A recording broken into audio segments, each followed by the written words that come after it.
Welcome to Roundhouse Roulette, a Walker, Texas Ranger podcast.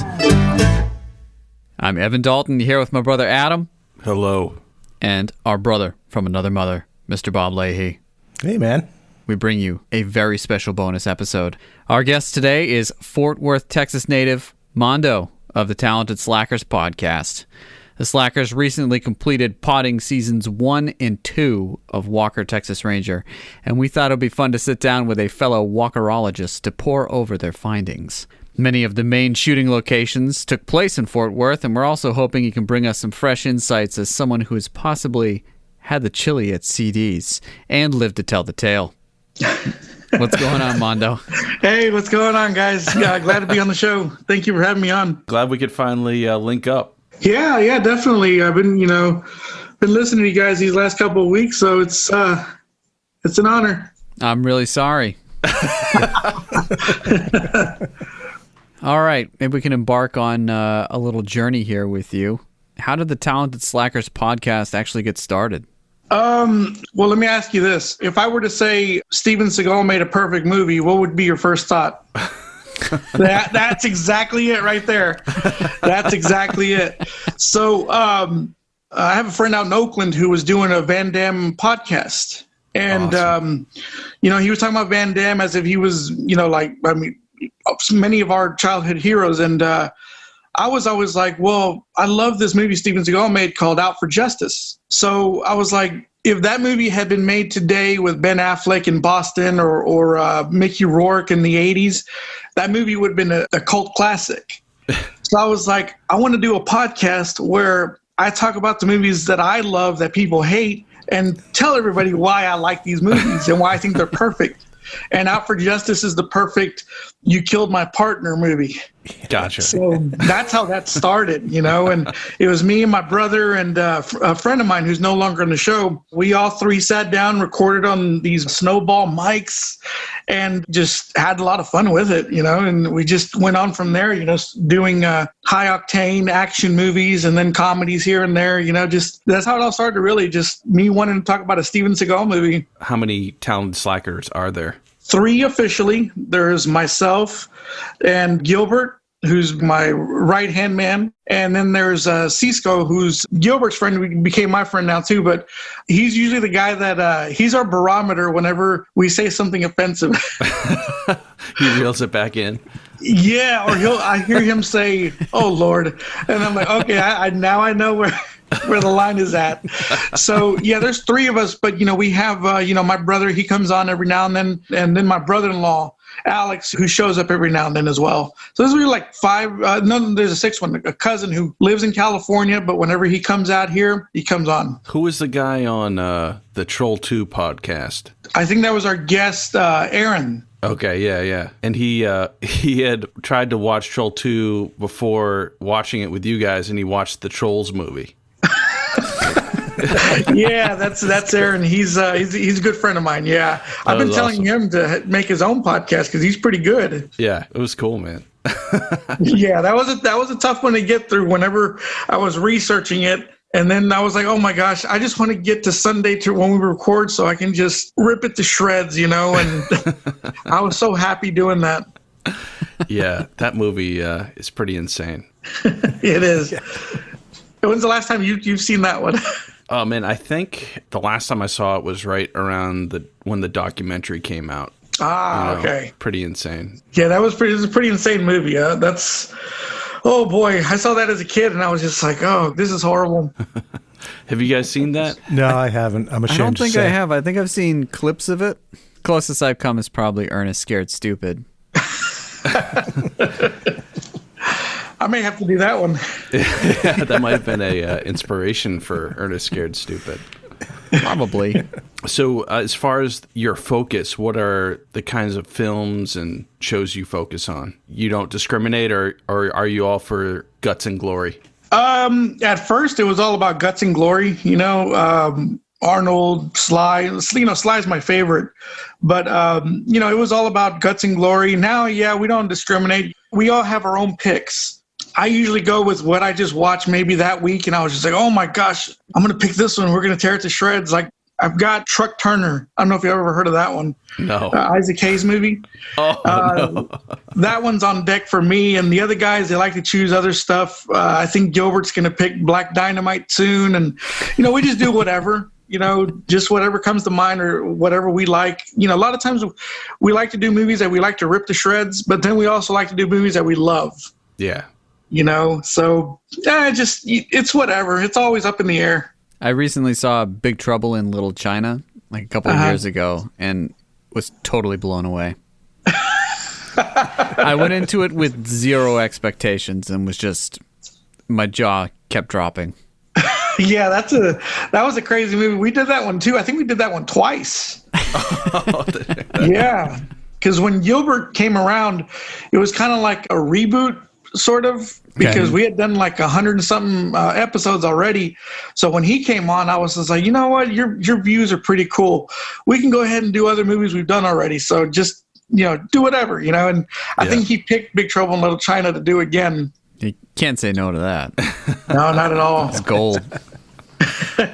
So you guys are currently adding the Batman 66 show in line with all the other stuff you're doing, right? Right. Gosh, how did I come across that one? I was we were about to finish up Walker, the box set of season 1 and 2, and I was just like, I don't mind jumping into the next season, but I was like, we need a little breather from Walker at the moment. And because the other thing too is, if you were listening to the old episodes, whenever we'd see a guest star that was on Walker, I would say, you see this guy right here? And it'd be like Danny Trejo or whoever. I'd be like, you see that guy right there? That guy's had one heck of a career. He was on a little TV show called Walker, Texas Ranger, and we would play the theme song of Walker, of Chuck Norris singing. Oh, okay. And it was an ongoing bit that one day I was just like, let's do a Walker podcast. And I was like, this is going to be my own personal journey, but if you guys want to join, come on.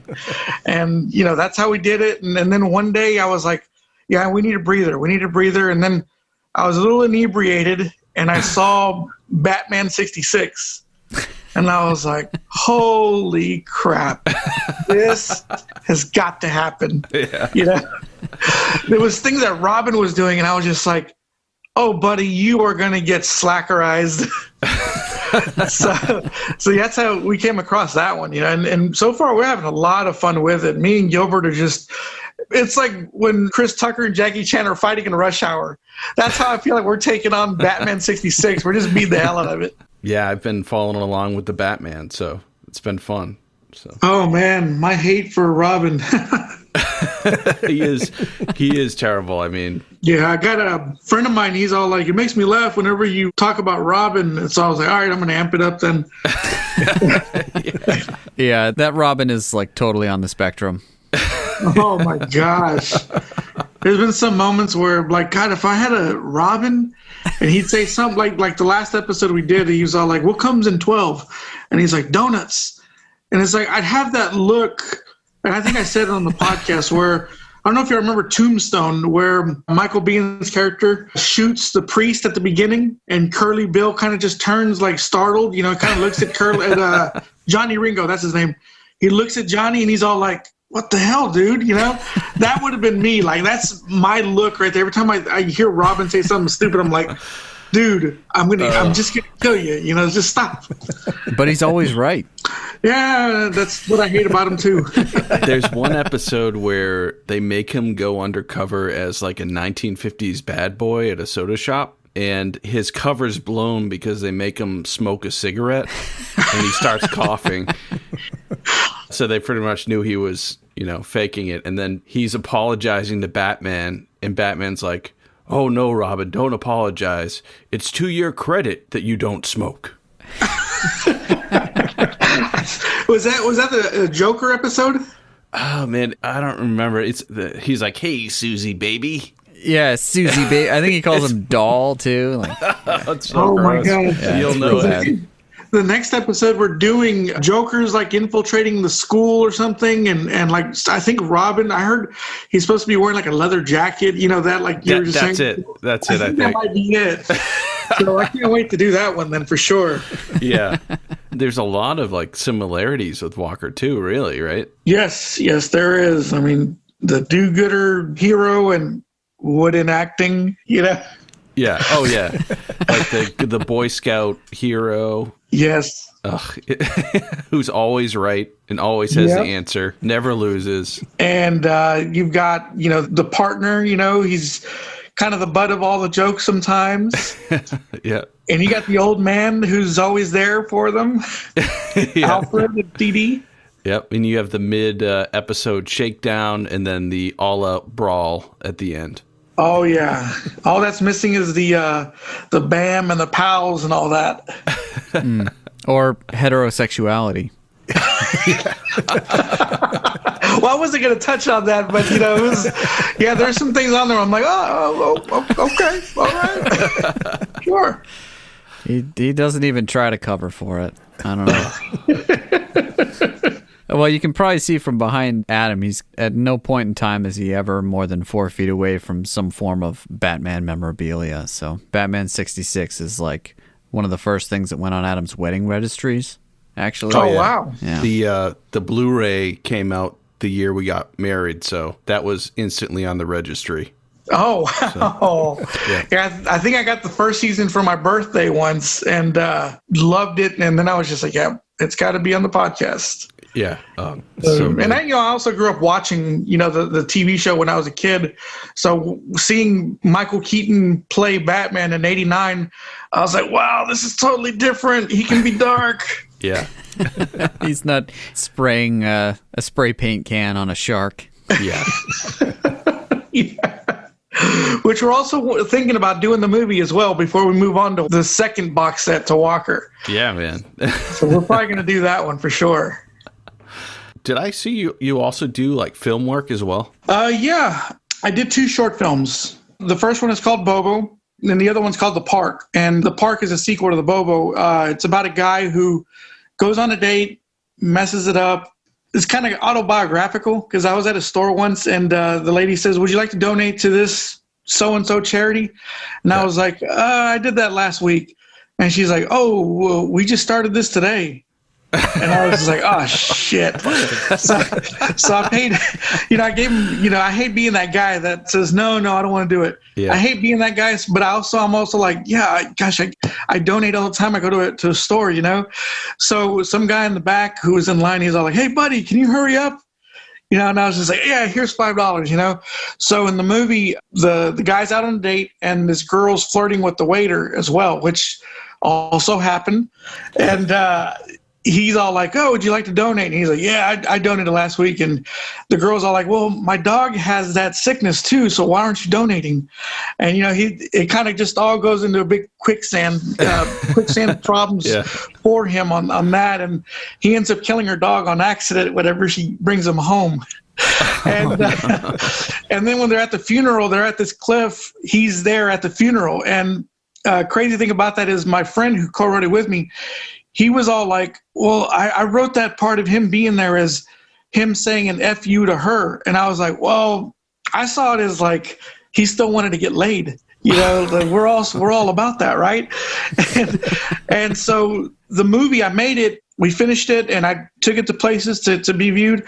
And none other than my hero, Robert Rodriguez, bought the movie from me. Oh, wow. And he played it on his TV network, El Rey. And I did an interview and everything for it. It was really cool. And then the second one I did, it was a continuation. It was another date. Okay, yeah. And kind of goes a little haywire, too.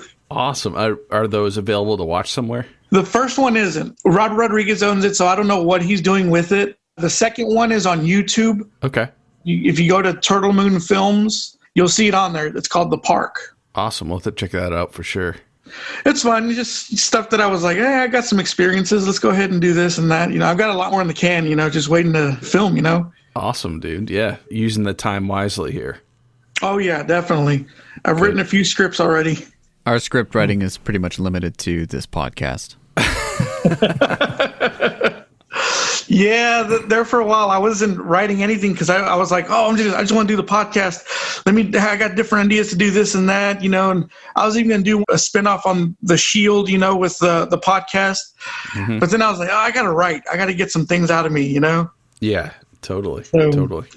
I got some stuff written that's just like it needs to be made, but I'm afraid to ask people to work for free, especially in a time like right now, because I don't know if I would say yes if someone asked me to work for free for like a whole day, you know. At the same time, this might be the perfect time to ask someone to work for free too. So. Well, thank you. I needed that. Yeah. You know. I'll probably start asking them. Yeah, do it, man. Be like, hey, look, man, we've all got this time, and let's just do this thing, bro. Yeah, hey, there you go. Yeah. You hearing this, Bob? This is Adam's mindset.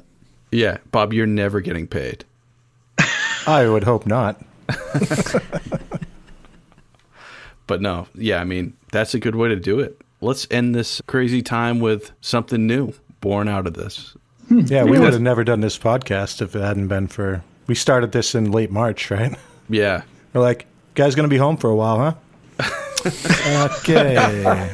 Now's the time. Let's do it. Let's pull the trigger. Yeah. Walker podcast. Exactly. So... What made you guys want to do a Walker podcast? Well, what's the genesis on that? Yeah, I mean, well, I guess Evan and I, we're brothers and we grew up together watching it. So we've always kind of thought it was ridiculous. And then when the DVDs started coming out, we'd buy them. And the first one they put out was like the last season. So, which was right around when we were watching them, you know? Okay. So then I took those to college, the DVDs, and Bob and I actually watched them in college. So we'd go through the back of the DVD and be like, what's the most ridiculous sounding one? And then pop it on and we'd watch it with a bunch of our buds. Since then, every time we get together, we're like, I guess we're going to have to watch Walker, right? Well, actually, you don't even say that. It's just a given. Yeah, it's unsaid. So kind of out of that, we're like, well, we got all this time, man. Let's do this. We're stuck at home. Walker Texas Ranger podcast. You know, we got a copy of the Talented Slackers. Well, you guys do it a lot better than we do, because we're always saying some off the wall stuff sometimes, especially me. You know, No. I had someone tell me the other day, they're like, you know, I love Walker Texas Ranger, but I can't listen to your podcast. I'm like, why? And they're like, because of the language. I'm like, oh my gosh. I was like, you know me, I'm not really like that. It's just kind of like a character, so to speak, you know, just to make it interesting. Yeah, man. I feel like if I was being myself, I'd be like, Walker kicks him in the mouth. Walker does this. You know, you got to add something, Flair. you know? Yeah, a little chutzpah. Yeah, you know, I mean, a lot of people listen to Howard Stern, and why not try to be like the man, you know? There you go. Yeah, exactly. Yeah, I mean, it was funny because you may have seen the other Walker podcasts that, like, there was one in, like, Europe, and yes. they have, like, British accents. And then there were some guys who were like, yeah, we're in a bunker under Chuck Norris's ranch. I was like, I think we can do this a little differently, you know? Yeah. That was kind of the goal. And then I didn't even know you guys were doing it because it's under your name. So then when we were on social media, I was like, oh, man, they're doing it too, which is cool, man. Yeah, I think I saw y'all's too, and I was like, who are these guys? You know, because I listened to the other two, and I heard theirs, and I was just like, you know what? We're the most qualified podcast to do that because that was filmed over here in our backyard. Yeah, exactly. I was like, damn it, it's gonna happen. We're gonna do this, you know. And then I saw y'all's, and I was like, who are these guys? Let me listen to them. And I was just like, oh, these guys do bring it. You know, they're pretty good. You know, I was like, okay, I like that. You know, and I was just like, they're the good guys, and we're the bad guys over here. Oh no, man, no. Well, I like that you guys are watching it in real time. That makes it sort of more fun, particularly more fun if people had the episode right on hand and were able to watch it.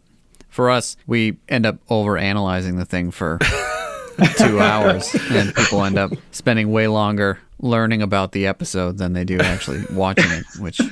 And since we're not watching it in real time, we might forget certain details or silly things that we would have been able to point out in real time. Right. Yeah. Or the genuine reaction to him just laying waste to a bunch of people. Oh my gosh, that is my favorite part of our show is whenever I hear Gilbert and Cisco's reactions to what's going on, because I'll watch them before I do the episode. I love being prepared for it. You know, that's one of the things I have to do because them two haven't watched the show since they were kids, I think. Okay. Yeah. And so hearing their reaction, I'm like, watch this part right quick. And I just stay quiet and just wait for it, And that's part of the reason why I love doing this with these two guys, is just seeing their reactions and everything and just see what they say, Gilbert especially. You just like, oh my gosh, look at that. And I'm like, he had the same reaction I did.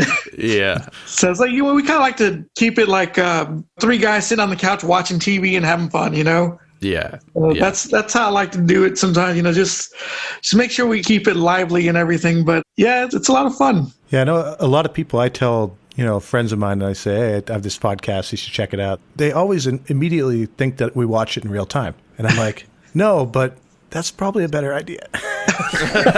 Don't tell Adam I said that. Yeah. But yeah, I'd like the approach. I guess I was like, we have to, have a podcast that people don't have to watch it at the same time, because no one's going to link it up. That was my thing, And it's hard to do unless you have the DVDs. I mean, they just started streaming some stuff, but you've got to assume that most people are just going to be, I guess, listening along. Which, with you guys, too, it's fine just listening along to the way you guys do it as well. Have you guys gotten the whole, I've never watched Walker before, but now I want to, have you ever gotten that?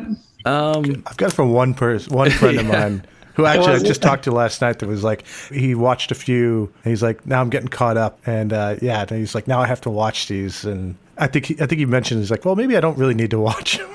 Because, there's strikes and gutters, right? Some of them are great. Some of them are just, okay. Yeah, the highs and lows. But that's the glory of it. That's what the best part is. So. Yes, sir. So as somebody who is moving in on 300 podcasts, do you have any tips for noobs like us or any wanna podcasters out there? One of the things that I ran into, I was like, man, nobody's listening. Because I used to post it on Facebook all the time. And at first everybody's all like, oh, that's great. But what's a podcast? And I'm like, okay, let me tell you what it is. It's kind of like talk radio, blah, blah, blah. Mm-hmm. And, at first everybody's like, oh, real supportive and everything. But after a while, everybody does their own thing. I always say, don't get discouraged. Do it because you love it, not to get listens or whatever. Because I used to get so mad. I'd be like, oh, man, nobody's listening. What's going on? What's going on? But, I looked at some of the stats. It's like, it's not, like Kevin Smith's podcast numbers or nothing like that. It's like been catching on. And I'm like, well, let's see, this one got 50 plays or whatever. That's 50 people who press play on your podcast. Yeah. It's like that. That's fine with me. Now I'm like, hey, if people listen to it, awesome. If people buy the box set to Walker, awesome, or if people watch the movie because what we said about it, that's awesome.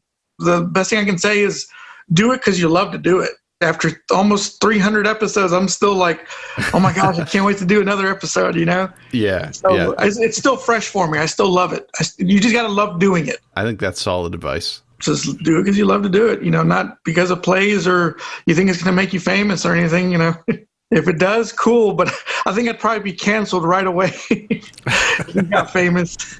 Well, speaking of maybe sort of tenuous starts, you guys just polished off seasons 1 and 2, but it's really essentially season 1 with a pilot tacked on in the front, right? Mm-hmm.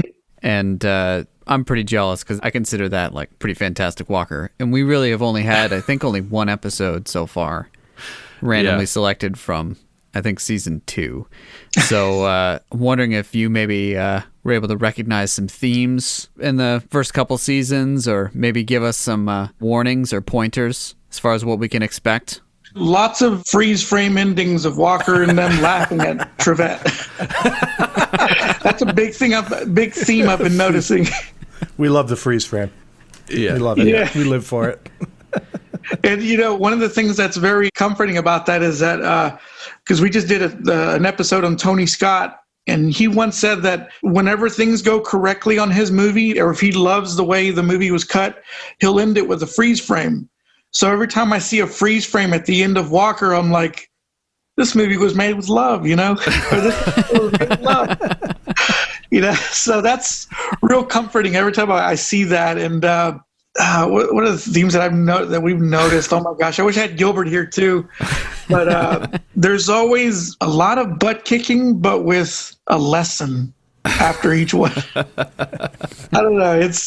Chuck Norris is a different type kind of guy, Yeah, it's kind of interesting, like the fine line the show tries to walk between insane action show to some sort of moral lesson, but it'll get to like a Christian lesson at the end of the series, you know? Oh, he yeah. goes from like Cherokee all the way up to full-on Christian by the end. There's kind of like this intersection. Yeah, he's trying to use the best of both worlds, and I think you guys did an episode with the Forest Warrior. Yeah, Rainbow Warrior.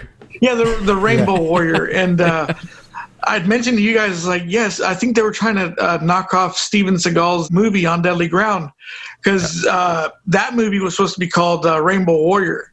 Oh, wow. Okay, we didn't even know that. And that was just, yeah, believe me, I used to love Steven Seagal's early movies like no other. And they were going to call it that, but I guess, you know, they were like, no, keep it the 3 title name, you know, but it was just like Chuck Norris is doing this, and every now and then on the episodes we'll be like, so this came out before this movie. Are they copying Walker? Got to be, man. Why the hell not? I could imagine Steven Seagal sitting at home in the mid-90s and flipping on the TV and seeing Chuck Norris kicking butt on TV and him being like, I could do that. Oh, yeah. Did you see he had a TV show at one point, too? When he's a cop? Well, yeah. That was more recently, but... Not the reality show. It was one called True Justice. Okay. And it was like it tried to be like The Shield and Walker at the same time. Oh, man. It's like he had his own strike team and everything, but he was also on there and he was like delivering his own little beliefs and everything. And it's just like, oh, it's kind of like Walker, Texas Ranger. Yeah, I've already seen that. Thanks, Steven. Have you heard, I mean, as a Steven Seagal fan, have you seen some of the videos of him laying down some sweet blues? Yes, I have. And I have some of the songs.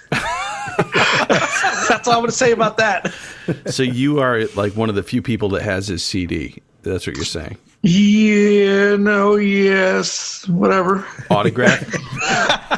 No, I don't have that autograph. So is he a better bluesman than Bruce Willis? Oh, gosh. I've heard of one song of Bruce's, and it's like Under the Boardwalk. Oh, yeah, I forgot about that one.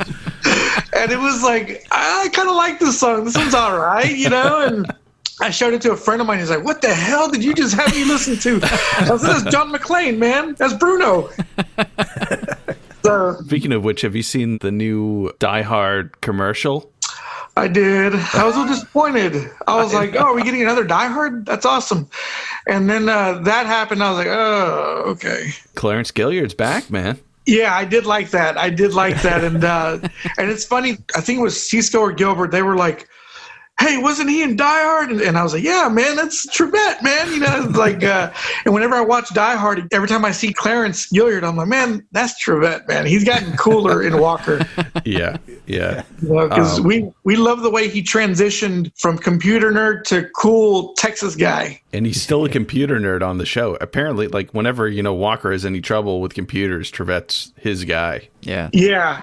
He's got to do an Alta Vista search. When Trevette brings out his laptop, I think Gilbert calls it a box of donuts. Because if you look at it, it's as big as a box of donuts. That's the, like, white box computer. Yeah. How many times did Walker throw the box of donuts in a garbage can throughout season 2? Oh, my gosh. I'd say at least 5 times. I think he even threw it out while he was driving at one point. And how many times did Walker have a bunch of goons go in the back of his open bed of his pickup truck? Gosh, I want to say like 2 or 3 times. And then there was one where he just stood behind it. He's like, all right, guys, you know what to do. It's like they already know. They know his instructions. They're like, if Walker arrests you, just submit and sit patiently in the back of his pickup truck while he drives you to jail. Exactly. Don't try to escape. Yeah, we saw that in Blown Apart, actually. So that was a few more seasons later, right? Yeah. Unbelievable. I mean, I got to bring it up. Trevette Speedo. What do you got? Oh boy, that was something to see. And seeing the guys' faces whenever they saw that, they were. It was like, what is this? You know. like, come on, let's go on to the next scene, you know? Yeah. I mean, that's one way to introduce a character. And he was drinking that juice, that vegetable juice. Green juice? Yeah. Do you have a favorite episode from seasons 1 and 2? Not exactly, but I do have a favorite episode. Period? Yeah. I try to say it sincerely because the other guys laugh, but it's the one with Haley Joel Osment. Oh, no. Lucas. Okay. Now I saw the what they did on Conan. You know, the whole Walker told me I have AIDS, and yes, I had the same reaction as well as Conan did, and I shared it with friends and everything. And I was like, all right, I'm going to watch this episode again. You know, because I hardly remember because I saw these shows when I was a kid. Mm-hmm. And that's the other thing too is every Saturday night when that show would come on, we would either record it or we'd all sit in front of the TV and just watch it. You know, my dad was a big Chuck Norris fan. A lot of people said my dad kind of looked like Chuck Norris because he had the beard. He was very light-skinned, and he also knew karate. So everybody was like, oh, your dad's Chuck Norris. So that's part of the reason why I hold on to Walker. But I remember watching that episode recently, and I was just like, this is actually kind of sad. You know, you got Brian James, who's the bad guy, who I guess he kept Haley Joel Osment in the closet, and he ended up getting AIDS, and I had just been my son was like 5 years old when I saw this, and I was just like, oh my gosh, this is horrible. But as the episode went on, it was a two-parter. You know, they killed the bad guy, and then at the end of it, there's Haley Joel Osment in a coffin, and I was just like, I really wanted to start crying. You know? Oh no! And it was just like this is the one episode that got me, that gave got me your the heartstrings. Yeah, and I was just like, I shouldn't be saying this about a Walker Texas Rangers episode, but I said, man, this one got me. Your softer side was brought out by a Walker Texas Ranger episode. It was, and you know, I'll never repeat that story. Yeah, we'll definitely leave that in for you. All right, there you go. Bob was listening to your episode on Skyjacked. When we were going through the DVDs, that was when we thought was one of the best Walker episodes, Skyjacked. Oh, yeah. Literally, the whole plot is them taking a convict on an airplane and then the convict taking over the plane. And it's kind of a slow burner until the last back half of it, and it just explodes in your face. Yes. He fights the bad guy at a mall, right? Yeah. Oh, yeah. Yeah, and that's the part where I was just like, because there's a part where Chuck is all like, all right, I'm going to knock you out, you know, and then there's just like, oh, he's just showing off for the crowd that's watching the fight, you know? Because when they were filming over here, there was a big crowd just watching the scene. It was the One Ranger episode when Trevette is picking up his eyeglasses.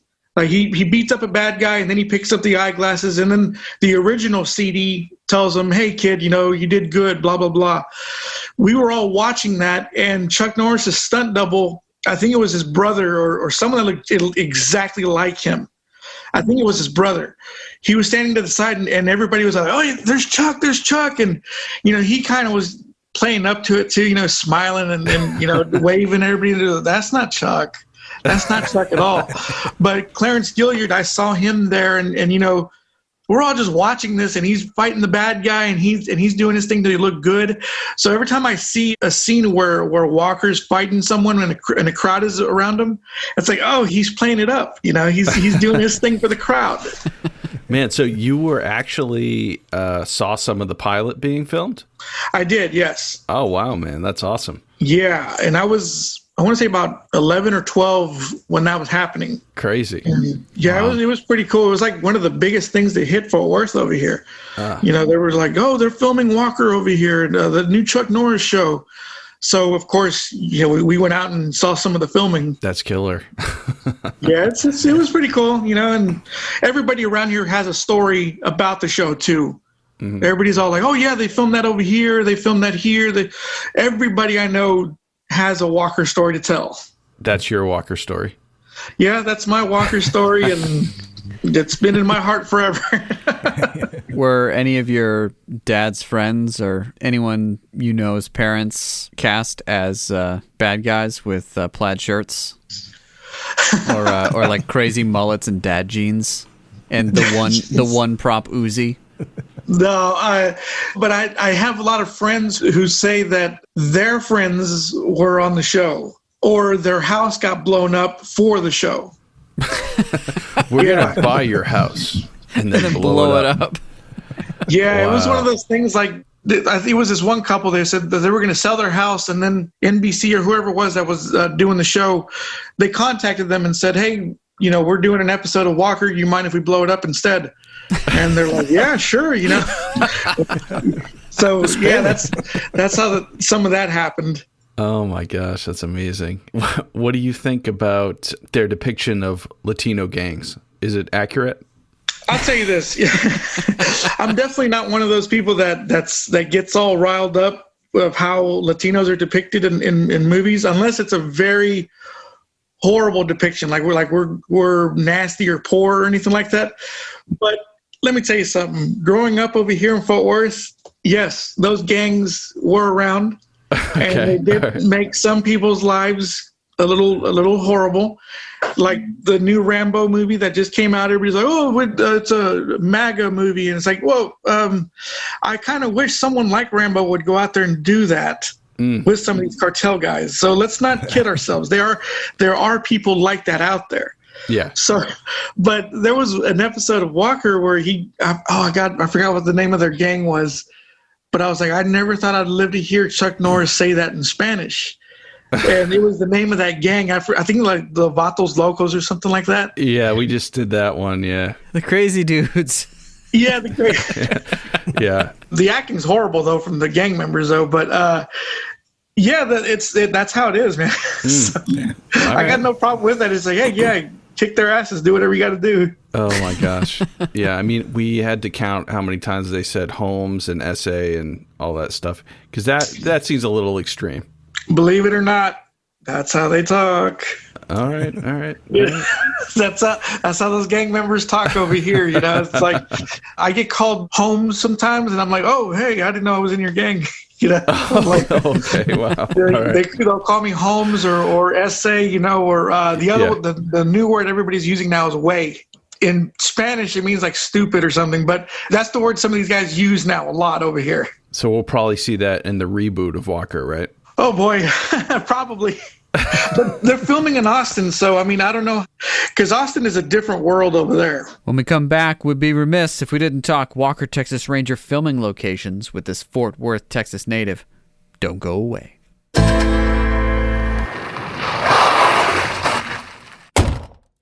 Well, fancy meeting you here, little partner. I see you eyeing my Ram pickup. You certainly have an eye for the finery. We here at Roundhouse Roulette are powered by a love of pure, unadulterated Walker Texas Ranger of a kind found only in a white buffalo's tears. Paired with a camaraderie of listeners like you, it's been a blast following Walker's adventures thus far. As you likely surmised, Dodge is not yet one of our sponsors, so if you'd like to lend us a hand in growing the podcast to new ridiculous heights, please share us with a friend or leave us a kind review on Apple Podcasts. If you'd like to further help us take it to the streets, we recently added some fresh new merchandise at RoundhouseRoulette.com. Or for as little as a few bucks a month, you can help us bring the podcast to you every week on our Patreon page. Membership levels range from Criminal Mastermind to Texas Ranger and promise further Walker content, perks, and antics. All these things help us to cover editing, artwork, blogs, and web hosting and further our goal of delivering the light of Walker to the world. Most importantly, though, thank you for listening and making this crazy journey of ours worthwhile. But enough of my yakking. I've got a hankering for some of that savory bar and grill chili. Let's get back to the show. And we're back. Our guest today is Mondo of the Talented Slackers podcast. As we mentioned, many of the filming locations on Walker, Texas Ranger are located in Fort Worth, not Dallas. I mean, as you let us know, there's some Fort Worth and Dallas beef. There's got to be some Fort Worth Austin beef too, right? Austin is the cousin that we don't bother. We're like, hey, yeah, he's cool. If you want to go and do different things, go over there, So that's like our California over there. Okay, all right. Okay. And Dallas is our, oh, you're here? It's like, You just had to be related to us, didn't you? You know, that's how we feel about Dallas. When, I say DFW, I'd like to say the Metroplex, because that's what they also call us over here. But when they say DFW, I'm like, it's more like FWD. We're better, But it's just Dallas is a little bit crazy. The traffic sucks out there. It's not as nice as Walker, Texas Ranger makes it out to be.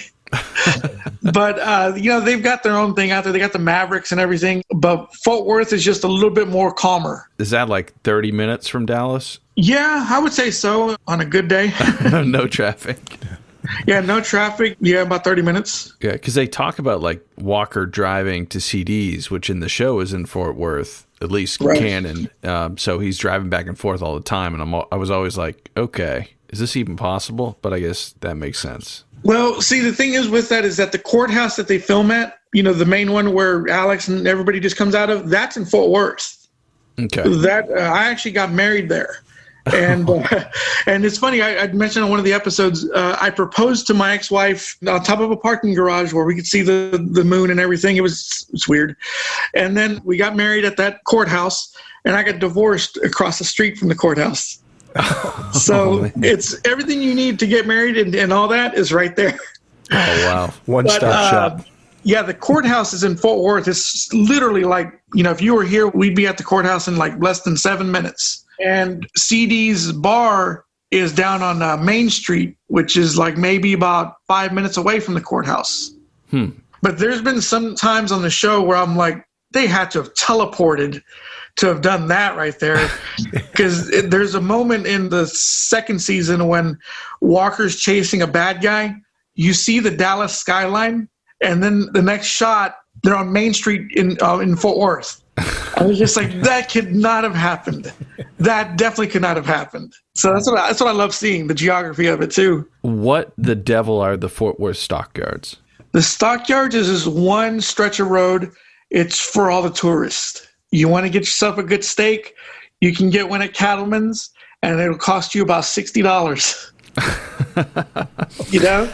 And it's because we recently went, me and my brother and my son, we went and had ourselves a steak, and I was like, don't charge me these tourist prices. I was like, come on, we used to go to Texas Roundhouse and get a steak as big as this for $20 and just as good. Yeah. But yeah, it's a tourist area. It's just one long stretch of road. They got the Fort Worth Motel that's also haunted by Bonnie and Clyde, supposedly. Oh. It's like right across the street from CD's. It's pretty cool, and it just it's not as long a road as Walker, Texas Ranger makes it out to be. It's like literally maybe a quarter mile. You guys were saying that a lot of stuff was filmed there, just in the stockyards. Oh, yeah. And we've seen a lot of the back alley of CDs. Do you think it's the real back alley, or somewhere else? There's one where CD gets beat up by a bunch of dudes. And yeah, they did film that there. Okay, so that is the actual exterior of. Yes. Okay, awesome. Yeah, because he was like taking out the trash one time. He got like sandbagged, and then he was like getting Christmas ornaments in this other episode in the back alley. We're like, he got run over by the Vatos Locos. That's right. Yeah, that's all. Merry Christmas. Yeah, Merry Christmas way. That's probably what they'd say now. But there's one where it was about a kidnapper. He's picking up trash at a carnival behind CDs, and yeah, it's all there. They even filmed Prison Break over here as well. There's like a bunch of abandoned buildings, and it was Prison Break season 3, and it was supposed to be in South America, and it's all right there, right next to the stockyards. And that big old back alley part is huge. Like you never guess it'd be this huge. So they were like, hey, we've got this kind of like, tourist trap street that we can film in, and then we can just go to like industrial zone in 2 seconds. Oh yeah, the courthouse is right down the street. Literally like 2 seconds. Like it's like, hey, let's go to site B, and it's right there. You just go take a little walk, and that's it. You're there. So the White Elephant Saloon, that's what CD's is, right? That's the name of it? White Elephant. Have you ever sauntered up to the bar? I have not yet. But that's just one of those things where I'm like, man, how can I like Walker and not go in there? Yeah. But it's only because there's a lot of tourists, and me being from here and all, living my whole life here, I'm kind of impatient to some tourists. Yeah. It's just like, oh my gosh, guys, it's just a cowboy hat. Move on, But they have a Risky's barbecue place, which is really good, by the way. That's the only time I ever go down to Stockyards is when I go eat there with, my brother-in-law or whoever. The rest of the place is like, yeah, it's cool, but it's also tourist prices, so we can go somewhere else. We just leave all that to the tourists, really. It's kind of like Broadway here in Nashville. You only go down there when people are in town, kind of thing. Yeah, exactly. Adam and I grew up right next to Plymouth, Massachusetts, so it's very similar. Oh, really? Downtown Plymouth has the Plymouth Rock and all that stuff. So also tons of tourists. Plymouth Rock landed on you, right? Yeah, pretty much. It's got a big crack in it. Someone just recently threw paint all over it. It's good man. stuff. Tis the season, man. Jeez. I wonder how many people actually go there and actually recognize it as CD's Bar and Grill. I think it was Cisco that said that the exterior is definitely the CD's Bar and Grill, but the inside was actually filmed on a set. I didn't even think about this. I had a friend who was on the, I think it was the first episode with the little kids or the orphans, I believe. And, Walker has to ride a bull or something for the kids. Oh, right. I remember that one. Yeah. Yeah. And my friend, his name is, we call him Gomez. He was the little Hispanic kid with glasses.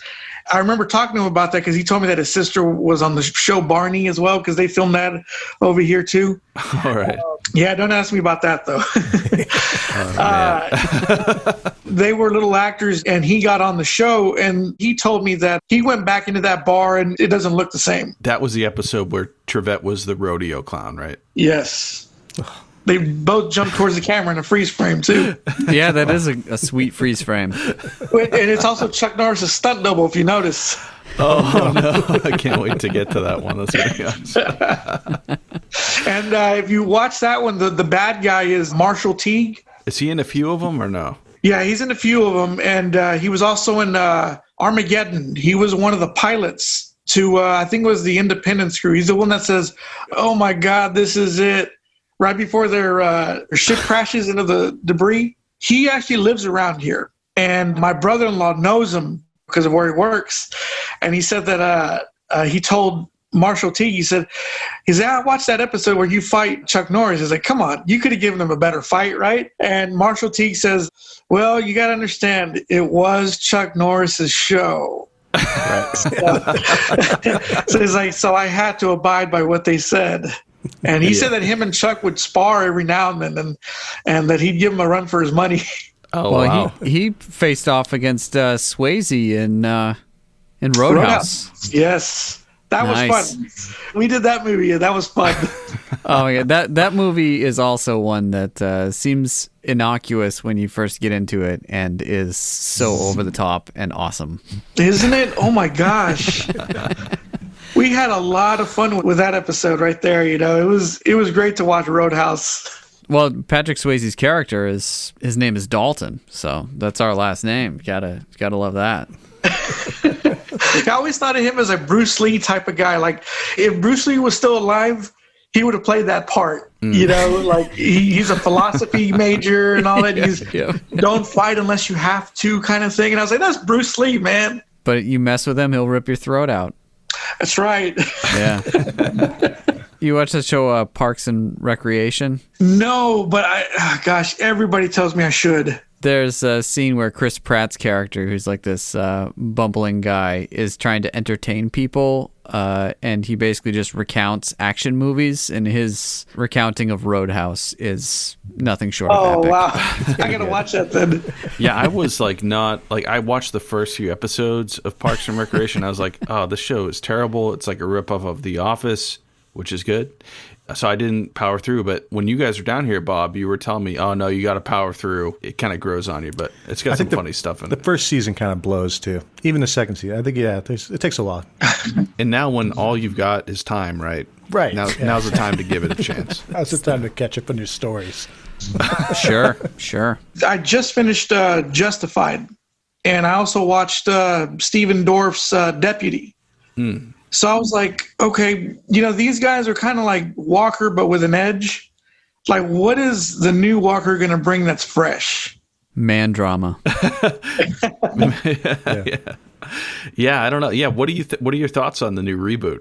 I like the guy Jared Padalecki. I watched 5 seasons of Supernatural, which is wasn't a bad show. I watched that last episode they did, the series finale, which wasn't bad. I like the other guy, the plays his brother. It's like that guy is just a star in the making. But Jared, is like, that's kind of weird, him playing Walker, Texas Ranger. Like, he's not my first choice. But if they move it to Austin, it makes sense, right? Since you put it that way, yeah, it does. That does make a lot of sense. They're keeping Walker weird. That's a perfect way to put it. Because seriously, I can't think of anyone that could play a Chuck Norris type of guy. Like. Honestly, they should have just taken the guy that played Arrow and made him Walker. Done. Oh, the Canadian guy? Yeah, I guess he's Canadian. I think he's Canadian. I don't know, but at least he's got the build for it. Yeah, believe it or not, this is going to sound weird, but I wrote a remake script to Lone Wolf McQuade. I wrote 15 pages, and everybody was always asking me, like, well, who would you get to play J.J. McQuade? And I'm like, man, I don't know. Like, it would be tough. Like, for a minute there, I was thinking, that guy Taylor Kish from Friday Night Lights, the TV show. Oh, I don't know. And Battleship. I was thinking about him, but I was just like, man, he's too handsome to play that part. We need someone rugged. Who fills that? Yeah. And it's like, I can't think of anyone. At least not that I can think of. Yeah, there's no like real men's men out there anymore. No. Shoulder hair is so out of vogue now. Right? And I was thinking, maybe Tim Oliphant, but he's already played, the Raylan Givens character in Justified. But other than that, I'm like, I don't know. I just want to get this out of my system, That's why I wrote the 15 pages, and I was just like, yeah, I got that out of my system. That it's just a small little script. We'll see whatever becomes of that. Awesome. So you're rebooting Lone Wolf McQuade?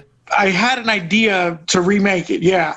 Okay. And it was just one of those, like, I just want to get this out of my system and see what happens. Yeah, I mean, you got to do it. It wouldn't be prudent otherwise.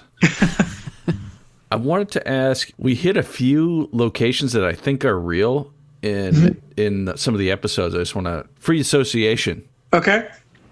Blue Cat Blues. Blue Cat, I think some of those are made up. Like this one, I think was a real club, like a blues club. Like I looked it up, but it's closed now. So, but I didn't know if you had known anything about it. So no, a lot of times when we watch the episodes, we'll see the name of a club or whatever, and we'll GPS it and see if it's still there. Mm-hmm. A lot of times we'll come up to an empty lot.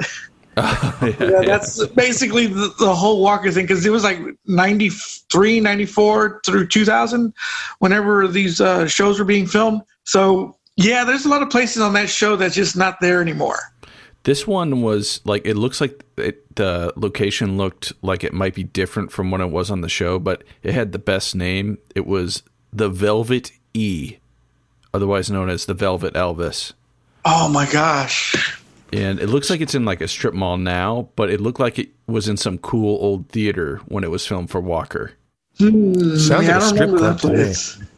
The first episode, the One Ranger, yeah, I could tell you, except for where Walker lives, like all the banks that they robbed and everything, I was like, oh, that's that place, or there's that catwalk that connects this building to that building. It's all like all that. That first episode, I'm just like, oh my gosh, that is seriously my backyard. That is awesome. That's cool, yeah. Yeah. They film out in the country a lot too. Like in Decatur and places where there's so much land out there, and it's just like that could be anywhere in Texas, Gotcha. Yeah, we're not lucky enough to have crazy things filmed in our backyard usually, so. No. Well, at least you got Plymouth Rock. I mean, Malcolm X talked about it. Plymouth Rock is like such a disappointment. Well, they didn't even land there. Oh, geez. Of course not. Yeah, they landed out on like the tip of Cape Cod, like 40 miles away, and then they stole all the corn and stuff from the tribe out there, so they were driven off of there, and then ended up coming into the harbor and landed somewhere in Plymouth. Oh, wow. But there is that rock there that someone chiseled 1620 into, and there's like a pit that you look down into it, and there's like cat litter spread out around it down at the bottom of the pit. And they have this ridiculous, like huge, maybe 40-foot wide, like marble pagoda all around it. Oh, so really? It looks like something crazy important. And then you look down and it's like this rock that's like our grandmother. It didn't used to have that pagoda. Our grandmother had a piece of the rock. You used to go down and just like chip a piece of it off. Oh, geez. But they've since moved it. And when they moved it, it cracked in half. It's Gosh. Yeah, I don't know. It's pretty underwhelming to say the least. At least it's not like New Hampshire with the old man in the mountain whose nose fell off. So. Don't bring that up. That's where Bob's from. Yeah, that's still a pretty touchy subject. Really? Yeah. Well, yeah, they're starting to get rid of a lot of statues and monuments over here as well. So I'm expecting all that to go away here in the next 10 years. Actually, it's just like, well, I don't know what to tell you on that. Yeah, you're thinking that there's going to be like a black market for Confederate statues? Oh, I believe it. Yeah, definitely. That's a Walker episode waiting to happen right there. That could be in the new Walker. Oh, yeah, I you believe should it. get in touch with the Let's writing get started staff. on a script for that, and let's get that submitted ASAP to these guys. That's true. I can imagine like the main villain of the show having one of those stereotypical Walker Texas Ranger villain mansions. And he's got like a swimming pool, and all around his swimming pool are just like, Robert E. Confederate Lee. statues. Yeah. And at the end of it, Walker fights the bad guy, and they end up kicking some of the statues. They fall and break. They shoot some of the statues on accident. He's got a roundhouse kick one of their heads off. Yeah. and it flies into a bad guy. Oh, Yeah. nice. Yeah. I'm into that. Well, you could get that Teague guy back to reprise his character in the new Walker because Chuck Norris Definitely. isn't going Oh, my to. gosh, they have to. Yeah. Most of those guys on the Walker shows, some of the bad guys, they're all based out of Austin as well. Oh, okay.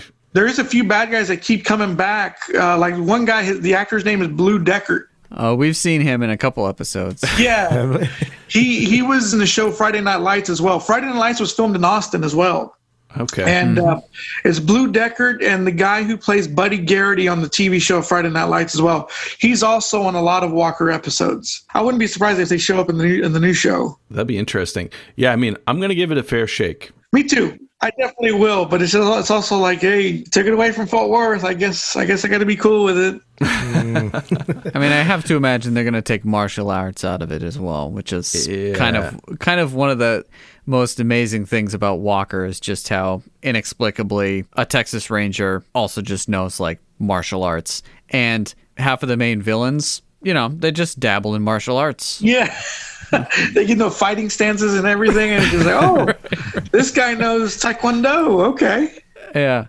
I have to ask you though, in Texas, is there just sort of a standing rule like, okay, if cops come in and bust you, you just gotta, you gotta submit. But if a Texas Ranger comes in to bust you, like there's hand-to-hand combat first. You'll never be arrested for assaulting a police officer. And if you win, you get away. That has to be what's going through everyone's mind. Because as soon as the Rangers show up, people just try to beat them up. Well, they break beer bottles and then just go there's to town, there's still law officers, right?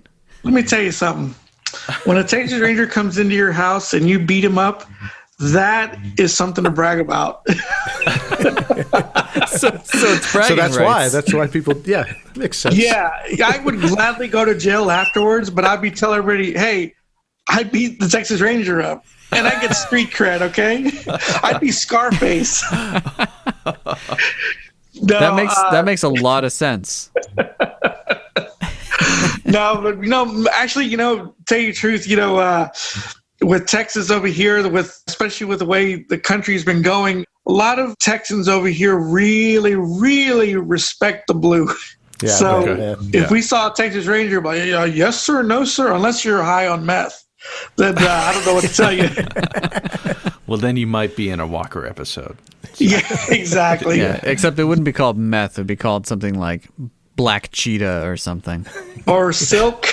Yeah, super drugs. Super drugs. Yeah, were there any super drugs in season 1?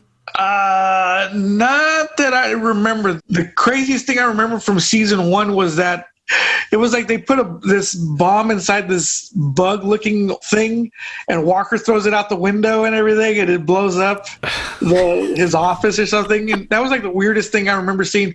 Then again, oh my gosh, we did so many episodes, and it's just like they all kind of run together at some points. Yeah. Plus, you've seen pretty much all of them in your lifetime too. So. Yeah, I did. So do y'all like the whole joke in Talladega Nights when he names his kids Walker and Texas Ranger? Yeah. And, it's funny. I got in trouble for this because the night that Walker premiered, we were going out to go do something, the whole family. And my dad told me to leave a tape in the VCR to record it with. So when I pressed record, when we got back, we started playing back the movie. It was Dr. Quinn, Medicine Woman. Oh, no. So whenever on Talladega Nights, whenever she says, if we wanted sissies, we would call them Dr. Quinn and Medicine Woman. And I got the joke because I think, whatever network Walker was on, Dr. Quinn, Medicine Woman was on the other network playing at the same time. Yeah. So whenever she said that, believe me, I just that was the only person in the theater laughing my ass off. And I was just like, I get that joke. My friend was like, what's so funny? I was like, I recorded an episode. And he was all like, what the hell are you talking about, man? And I was like, I'll tell you after the movie. I can't talk during the movie. Yeah, I mean, you definitely were grounded after that. I kind of was, because that seriously, Walker, Texas Ranger was a big thing to us Fort Worthans over here. And so did you do karate when you were growing up? I did. I was in there till, I was like 8 till 13. And then that's when I started playing football. But yeah, it was a lot of fun.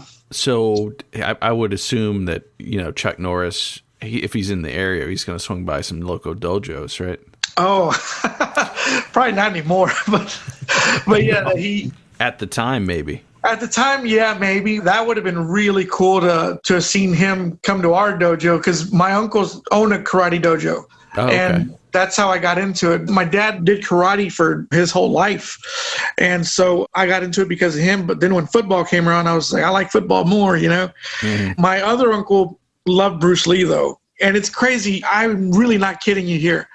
The way my uncle has his haircut and the way he looked, people either say he looks like Jackie Chan or Bruce Lee. And my dad, who is very light-skinned, looked a lot like Chuck Norris. So me and my cousin, we would always go back and forth. We'd always be like, I'd be like, Chuck Norris would kick his ass. And they're like, oh no, Bruce Lee beat him up in that movie. And I was like, that was a scripted fight. Like, he was the hero of that movie, so he had to lose, So we would always go back and forth. I was like, what do I need Chuck Norris for? I got the real Chuck Norris here at home. And, Bruce Lee, too. I was always like, I don't really need to watch his movies. My uncle's Bruce Lee, You got the real Turbo Man at home. Yeah, there we go. Exactly.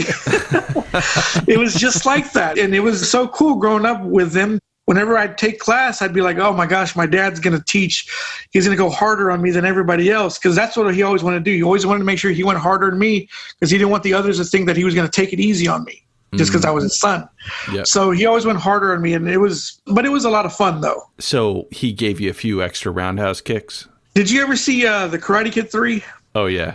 Do you remember how Terry Silver was teaching Daniel? So your hands were like all bloody? That's how my dad was as an instructor. Oh, no. He would always, if I didn't want to do a certain thing, he'd be like, let's do it, he's like, with conviction, and all that stuff, He would get on to me just like that. Whenever I'd watch Karate Kid 3, a lot of people don't like the movie, but I'm like, no, that's some real stuff right there. That's how my dad taught me. Your dad's like, all right, here's a picture of one of the bullies at school, and he pasted it on a piece of wood and had you hit it. If I had someone that was bullying me at school, yeah. Okay. But no, nobody bullied me for sure. That's because everybody at school knew I was in karate and I was in football and all that. So everybody's all like, don't mess with him, He knows Chuck Norris and Bruce Lee. Yeah, that's right. And everybody knew who my dad was too. They were like, yeah, his dad's a cool karate guy. So, it was pretty cool going to school and nobody picking on me. So there was that. But he taught me just like in that movie, it was like really hardcore. And I was just like, Dad, I was like, I think you watched too much Karate Kid 3. Have you watched Cobra Kai? I have. Great show. I love it. I love that they're not making fun of it, that they're actually putting their heart into it. Yeah, I enjoyed it. I got caught up recently, and I was like, man, that was fun. Yeah, I can't wait for season 3. And it being with Netflix, I mean, it's probably be even better now. I hope so. It definitely made me buy a Coors today. The advertising worked.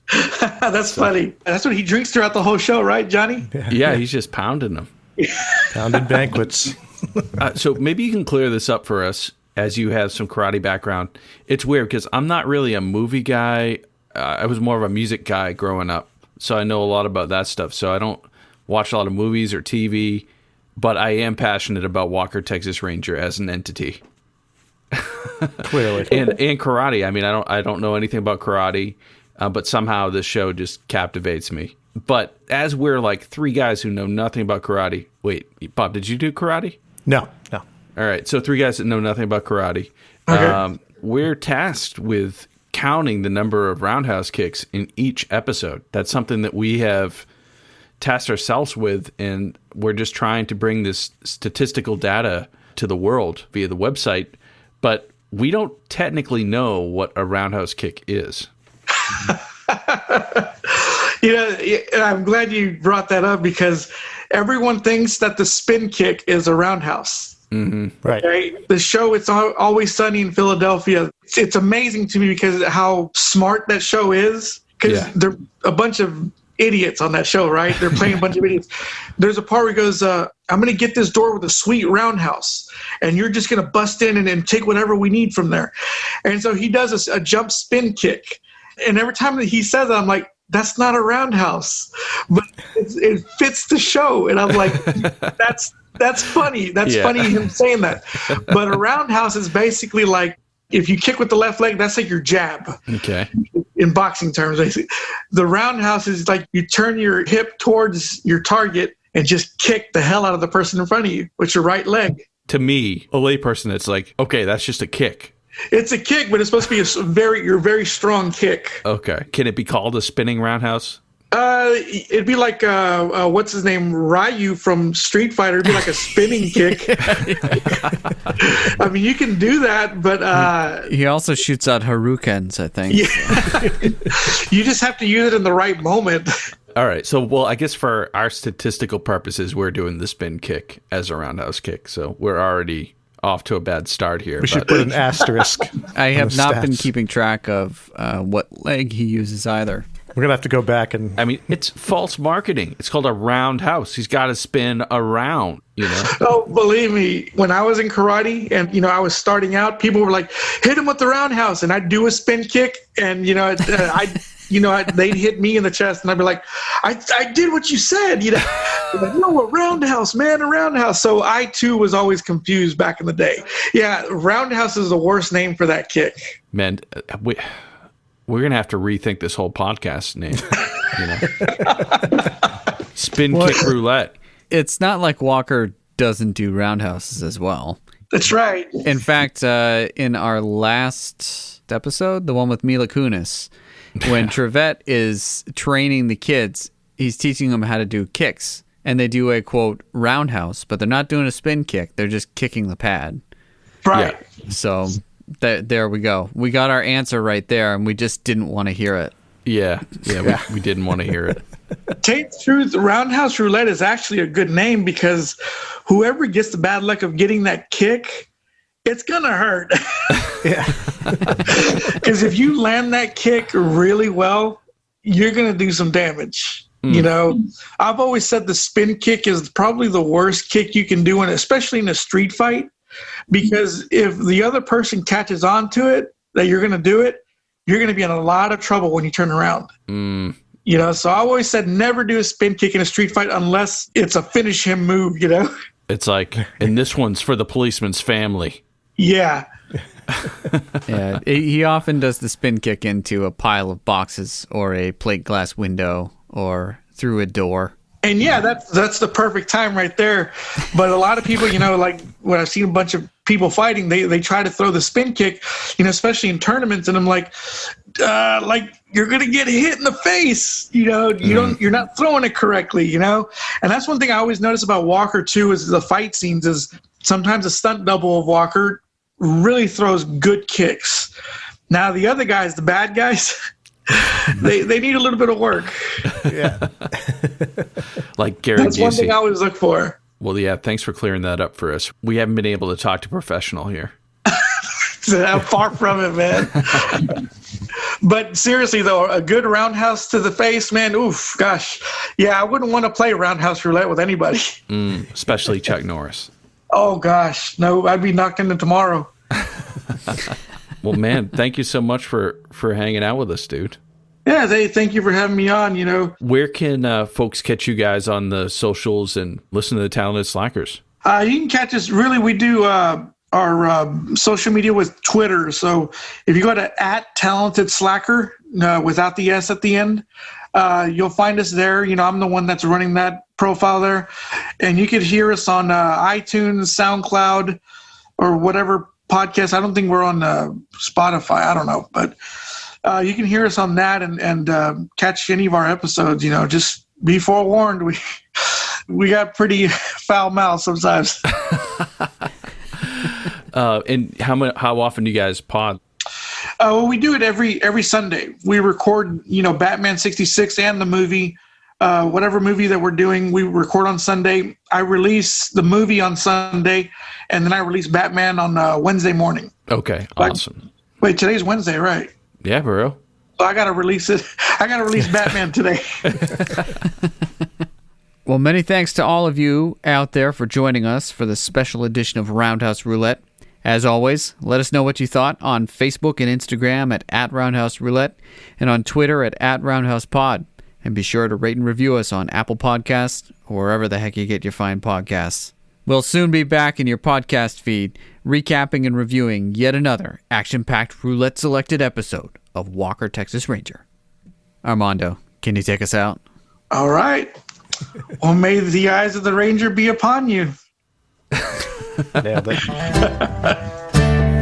When you're in Texas, look behind you. Oh, 'cause that's where the Ranger's gonna be.